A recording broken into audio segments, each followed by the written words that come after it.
One of the biggest pet peeves that I have with this press is it does not quite index right. And I don't know if you can see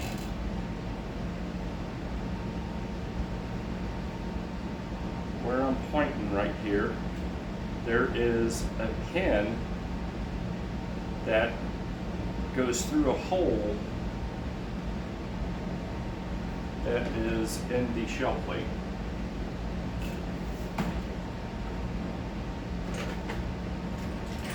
The shell plates look like this. Alright, the shells slide in here. These small holes, that's where that pin goes through. Alright. All of the rotation of that, it'll hit the dies for the most part, pistol or rifle. But what I've found is that the priming arm, that's the small priming arm. Here's a large priming arm. Large priming arm. Let me move that camera to where it can see more what I'm doing. Sorry, YouTube. If you get motion sickness easy, then my bad.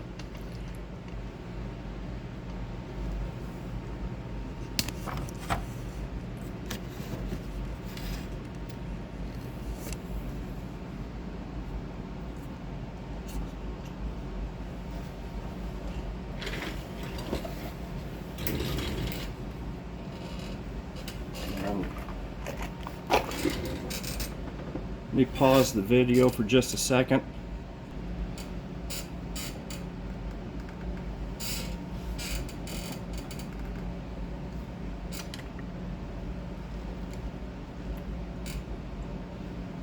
Okay, I had to plug in and turn on my press lights so that you can see more clearly what I'm talking about. So you can do the longer rounds, but you have to manually insert them, and then at a very, and I mean very limited place, you have to roll to the next station. All right, this would normally be the prime and powder fill station, so you would continue to go down then at this point. The problem is, if you can see right here,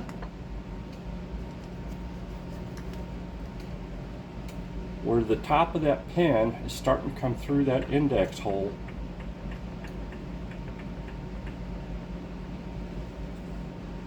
the primer arm down here tends to get hung up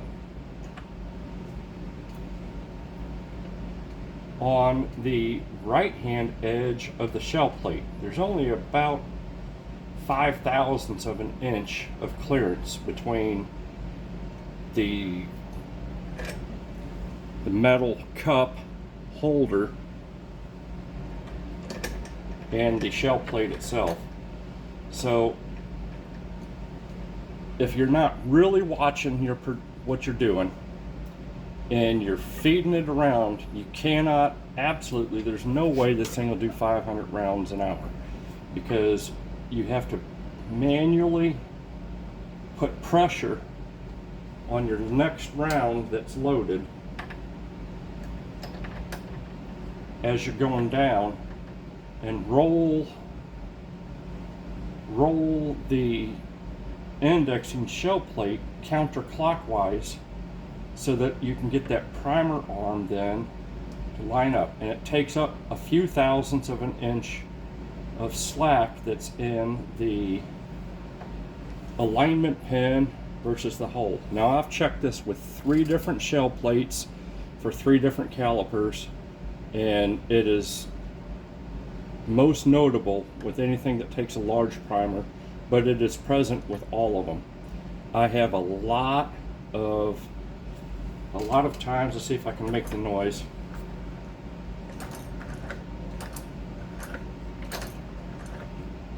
Now, a lot of times what happens is it catches the very edge of that primer pocket cup, for better lack of better things, and it tilts the primer, and then all of a sudden it slips through and it's spring loaded, and then your primer goes jamming up sideways into the pocket. Primers being about a dime a piece, I've probably spent $3 in primers in the last 800 rounds that I've done on this press because of failures. It also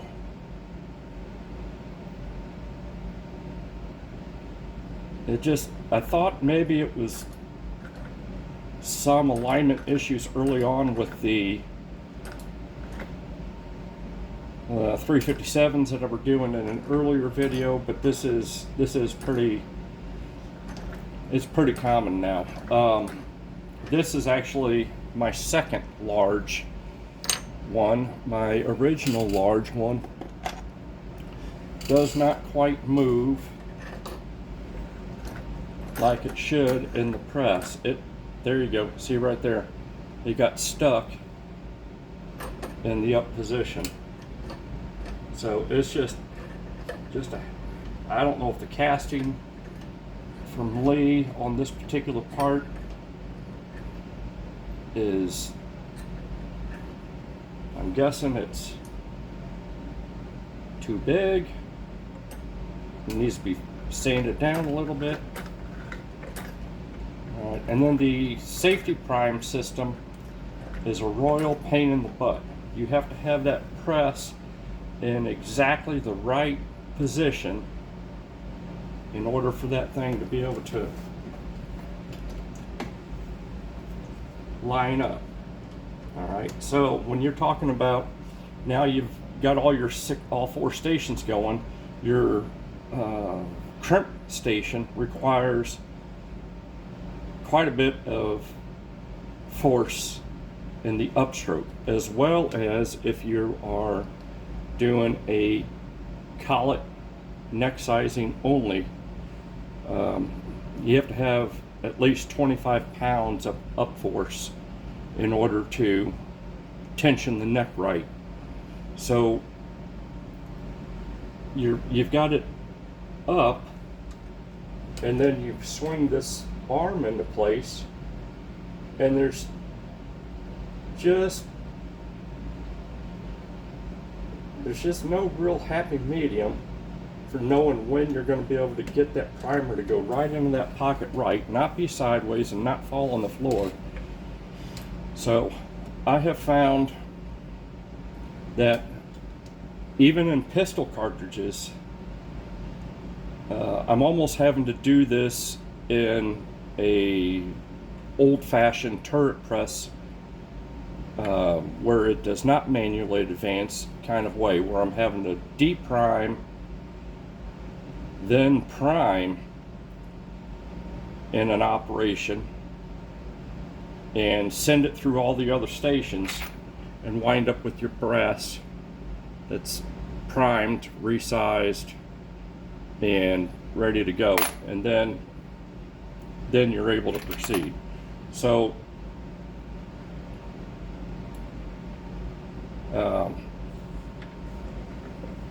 here we go. We'll do one in basic real time. All right, so I'm already primed, so I don't need to go through and show you that de facto step. So I'm inserting a shell. All right, because the bullets are too long,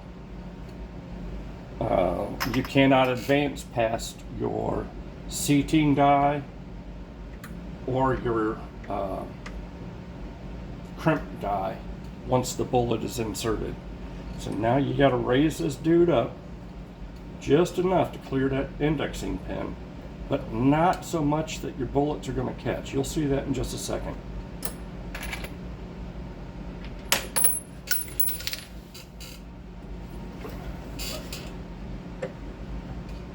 All right, so I'm going to fill the powder and drop the new shell case into place. I'm going to turn my scale on because this has been a few hours here. Now, I cannot go over 40.7 grains of stable match. I can go anywhere between 37.0 and 40.7. And I've been looking for a target of 40.0 or 39.9. This one's a little light, 39.6. I'm going to dump it and reweigh. I'm going to re-tear my scale just to make sure. If you've noticed, I've put a block of oak that's just spanning all of the 2x4s that make up this particular tabletop. All right, I'm going to dump it again. 39.6, same measurement. It's good. I'm within the range. And for planking ammo or for a semi-auto gun, this is fine. These are factory second rounds that I'm loading, so they're not going to be. I'll be happy if I get MOA. I'm not looking for quarter MOA accuracy out of this. So to reiterate, sometimes the safety prime system works. It is a pain in the butt. It takes a lot of time to kind of make sure that you're feeding the primer right. All right, so on the downstroke, have to go all the way down in order to insert the next shell. Then you got to come back up just a little bit. Got to rotate around to my next station. Now I'm going to lower back down, and I'm going to run it up. This is going to charge the second case and seat the bullet in the first case.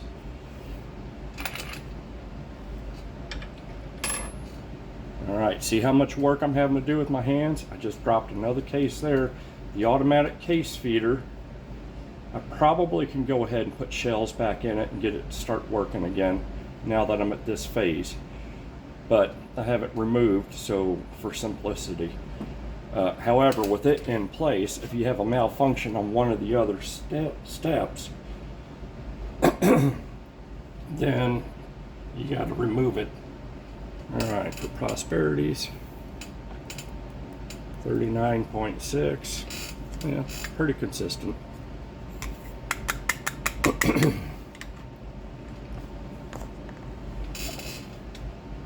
I cannot complain at all about the auto drum measure. Oh, see, I got a little distracted there. Now I got to raise this up, get the shell holder to turn around again, and line it up, insert, lower it back down, insert the next bullet. Now I'm going to raise up, charge the third case, seat the bullet in the second case, and crimp the first bullet. Drop a fourth round. Alright, insert that. And at this point, if I was setting a primer, which is why I've gone to priming in a separate step, because if I had a problem and had to pull that primer because it got torqued in sideways or crooked or anything, any kind of a misfeed, then I would have had to back everything off, take the tubes out, take the Gatling gun bullet feed apart, get the shell cases to remove to work before I could get any kind of next level of fixing, and that takes 5 or 6 minutes. Okay, so I went all the way down, but now I got to get my head way the hell down here and make sure that I got it raised just enough that that crimped round is going to miss. Lower back down, insert a bullet, raise up, charge a case, crimp, seat a bullet, See, now I can't turn it there, so you can kind of pick up some time.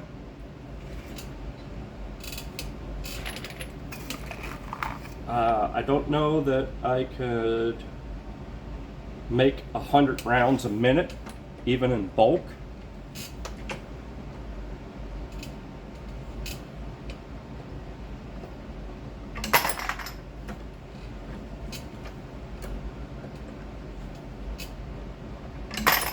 Okay, that's enough for this video. When I come back, I'm gonna have the my standby old 3-station Lee turret press in place.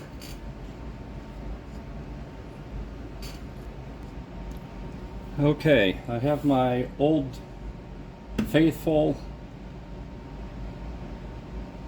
turret press. It's non-progressive. It's not auto-indexing as far as, you know, it does not change while you're working with it. It does not advance to the next station.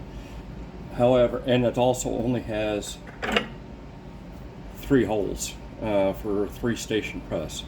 All right, so normally if you're crimping and seating on 1 stroke, 1 die, that would probably be fine. However,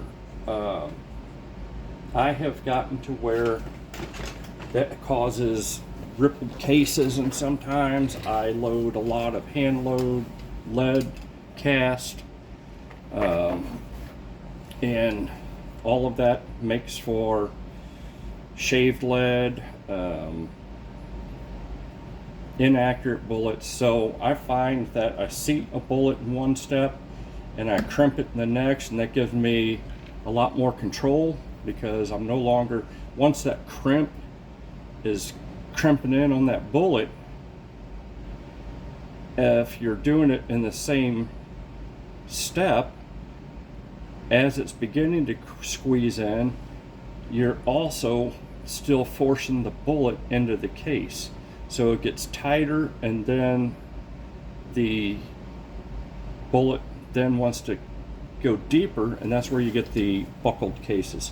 So I'm going to kind of go through real quick.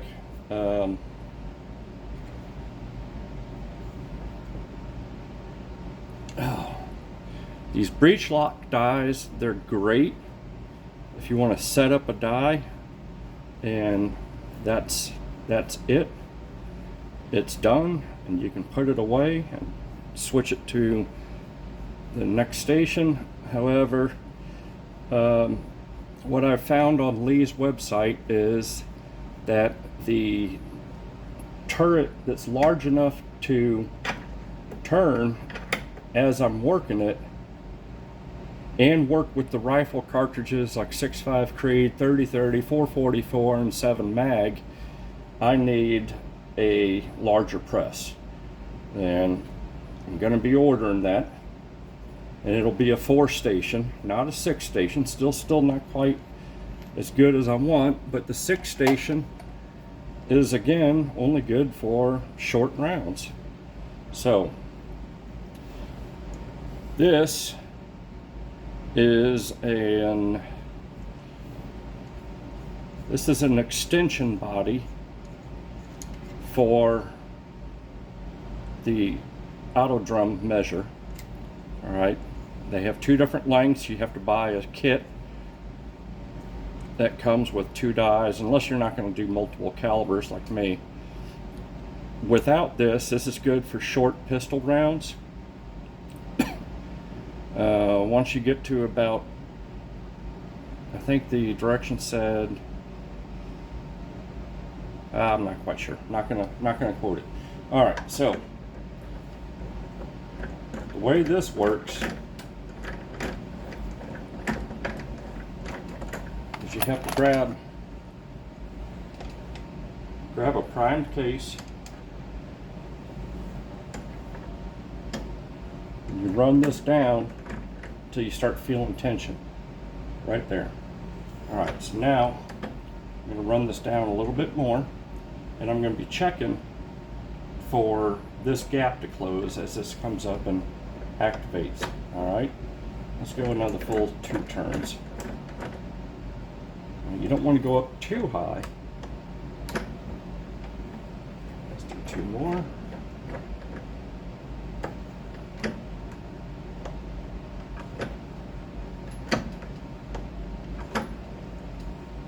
Let's do 1 more.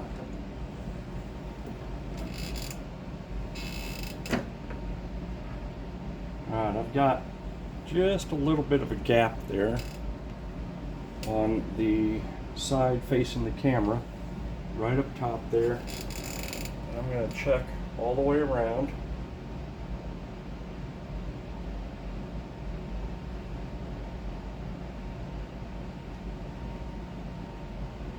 See if I can get a fingernail in on the other side. I can, barely. So that's just a hair too deep. I'm going to back it off just a hair. Alright, I'm going to say that that's probably 5 thou. Notice that the die is not turning, but I can turn body of the, I need to go a little bit less. Alright, so now this is rough. Alright, now this is being activated off of the shoulder of the case. So once you fired them in your gun, it probably would change from new brass. Because I'm shooting it in 2 different guns, I do a full length resizing. That's another point of discussion though for the Ultimate Reloader press. It comes with 4 dies. You can do just the shoulder and neck if you're going to be doing the same rifle, or you can do full length. What I found is my full length resizing die and the neck only die, the mandrel that it formed around was probably 1/1000th of an inch too big, and the bullets tended, when you were trying to seat them, they just tried to fall into the case. So Lee on their site does offer a 2/1000th undersized for the neck sizing only mandrel.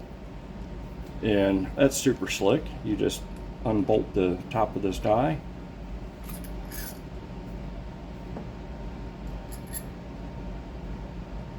Kick the greasy stuff out. And right there, that's the 2 thou under die. Now, what is not cool is I haven't sent an email. I will do that tomorrow.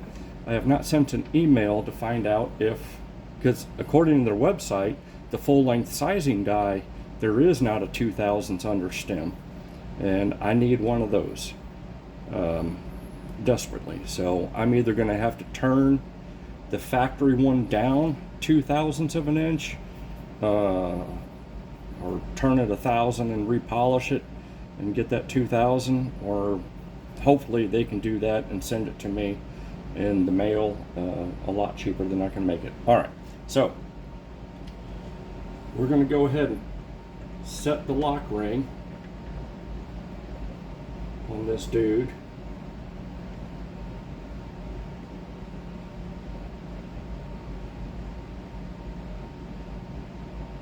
Now I'm not going to torque it with the little plastic wrench that comes with it yet, and there's a reason for that, because now the next step is going to be the seat die, and the directions for that, oh man,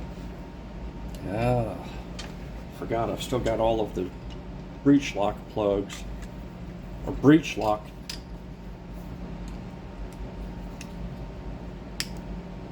on these.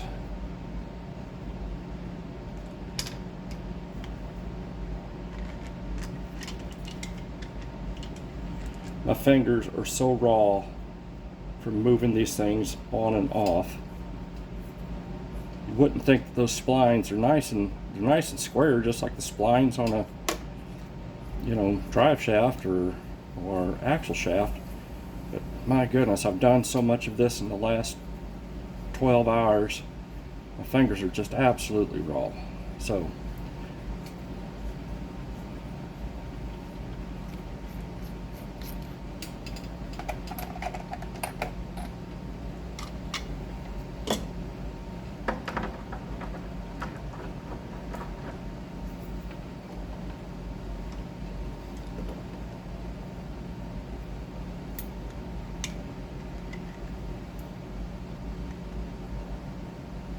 now I'm just barely using we call them channel locks. I guess they're slip joint pliers is the official name. I think channel lock was a brand from back in my childhood years. That's the only thing I can guess why we still call them that in our family. This is the factory crimp die.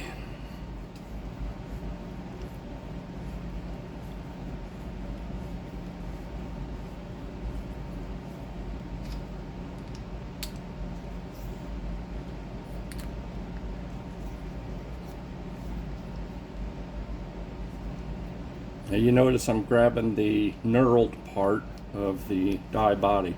Never put pliers on threads. It'll be a disaster.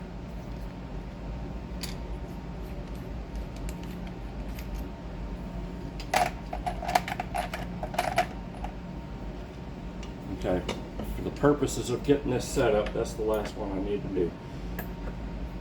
I do have one more that I need to take that off.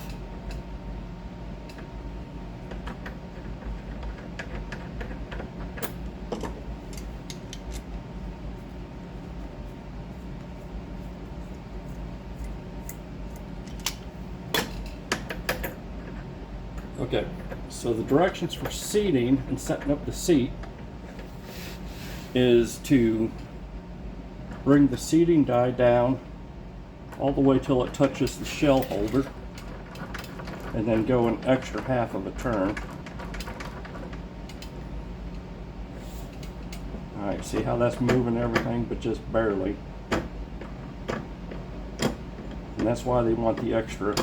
I think the direction might have actually said 3/4 of a turn. Alright, so I'm just now touching the shell holder. I'm going to go a half.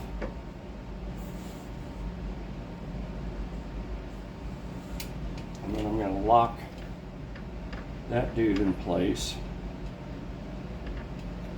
With the progressive presses, something else that I learned was that when you finally get around to setting your 4th bullet on the crimp, everything else needs to be rechanged, because now your case activated powder measure is dumping more, or you're going to bend the plastic linkage because it's overshooting. So it's just a constant dance. So the directions on the crimp die is 1 3/4 past the time that it touches. There's touch. Now I've got a little line scribed across the top. Half, 1, 1 1/2, 1 3/4. And this is the beginning of what their recommendations are. Again, I'm not actually tightening any of these past finger with the tool.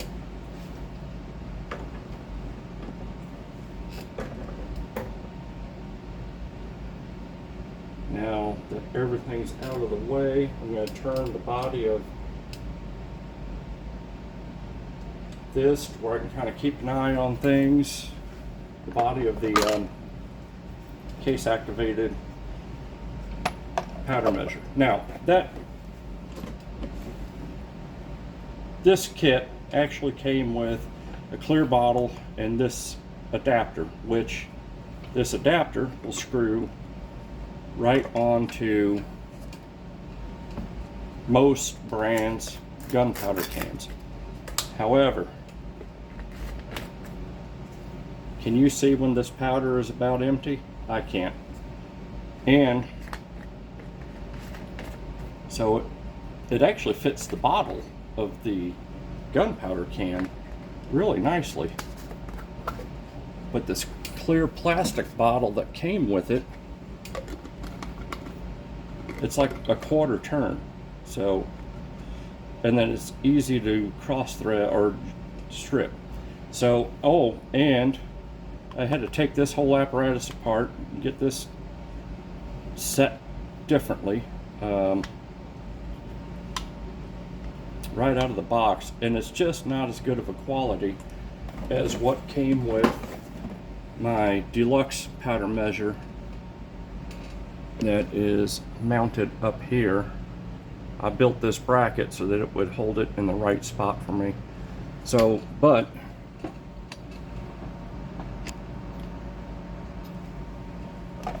this bottle fits into this because they are interchangeable.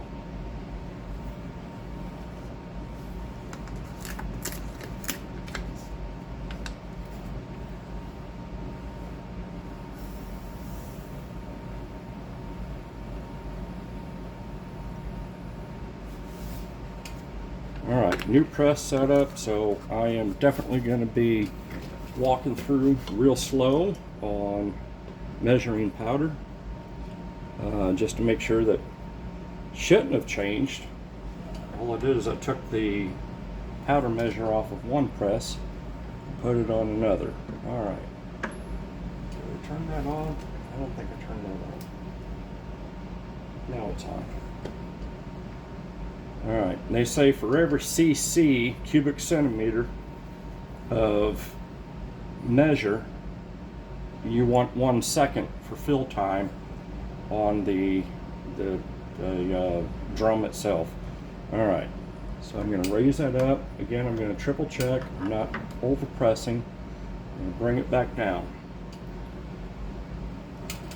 Zeroed out on my scale.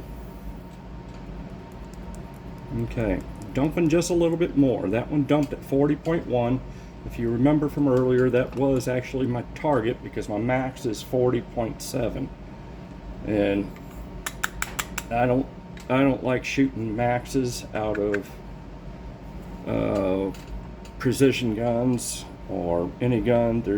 I'm actually probably could back this down a little bit more notch. It's not that I'm afraid of the recoil. That is definitely not the case. I love the recoil, but the problem is belted cases and bottleneck cases. They burn the throat of your gun out. The hotter your load is, the faster you'll burn that out. So I work hard for my money. All right, now I'm going to go ahead and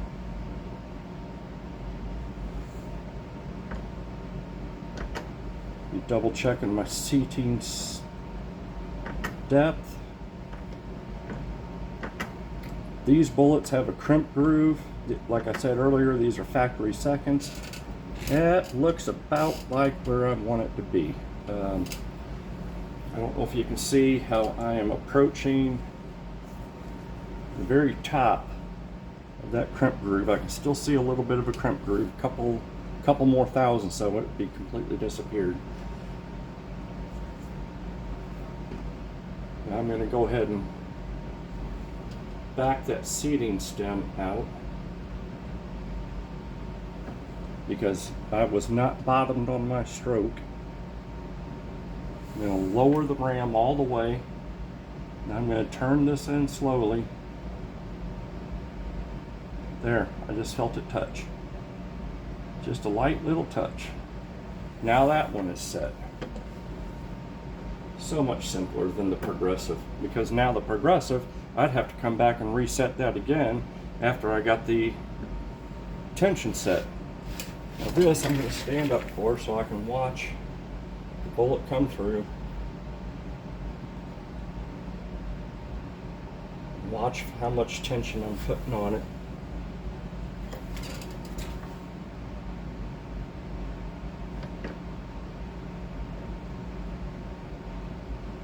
That doesn't take a whole lot. They say you cannot over crimp it. That's about a perfect crimp. And I think I can actually back this out just a little bit. I'm going to back it out 3/4 of a turn.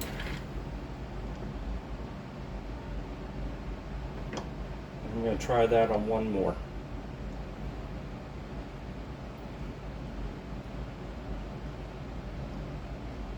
That way I know I can just go to the bottom of my stroke every time, and I'm not going to have to guess with the tension. All right, completed round. It took about 5 or 6 minutes to set up this station. Now, let's see, primed. Case is filled. Down to the bottom of the stroke. Bullet inserted. Seated, perfect seat depth. Let's check the crimp. Doesn't take much. You're probably not even going to see it, but I can just see a little bit of shininess on there. I could probably go a little more. We're going to go, yeah, 1/4 of a turn maybe. Yeah, see, that already feels like it's too much again. Back it off about 1/8 of a turn. I'm going to lock that dude in place. We're going to call this set.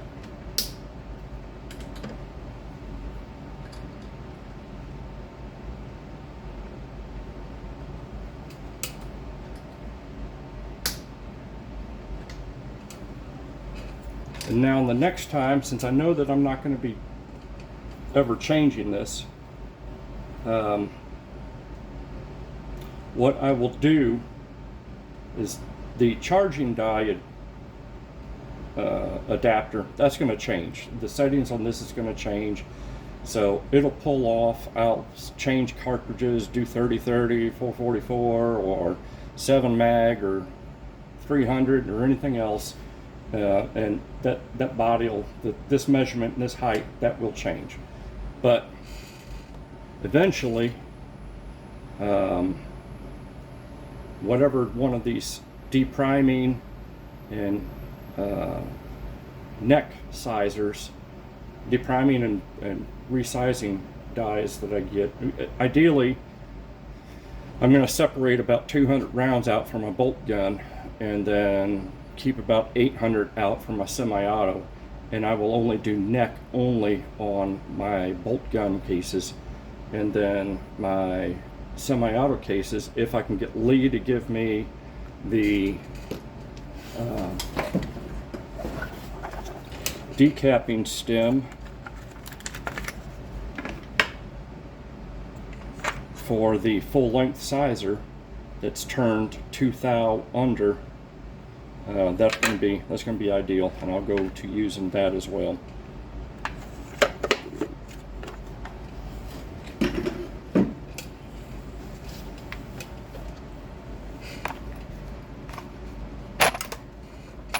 Okay, I also, in the process of putting this, obviously it does not eject the shell.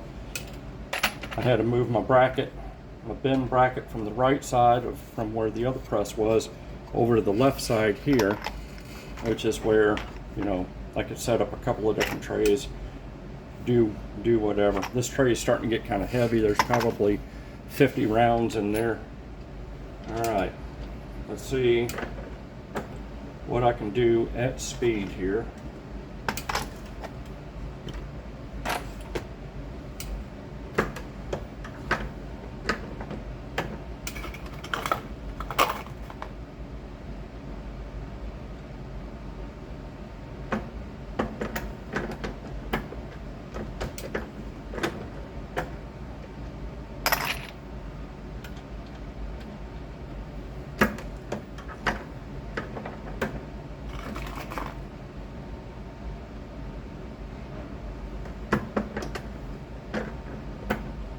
See, I'm not having to watch every step and every pull of the handle like I did with the progressive press.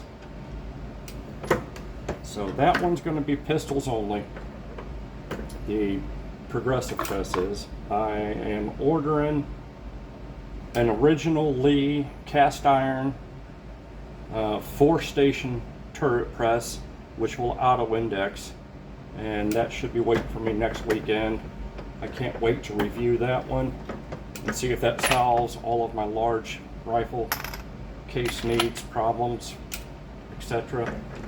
Especially since I could set it up to decap and size. Alright, this is the 5th round. Let me double check the powder, clear the scale out. 40.0. Again, I cannot talk highly enough about the auto drum measure. I was real paranoid about these because I had an older version from 1999 that it would throw within 0.2 of a grain every time. This one seems to throw, I mean, exact every time.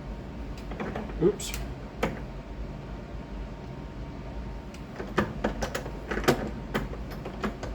Anyway, you get the idea, folks. See you on the next one.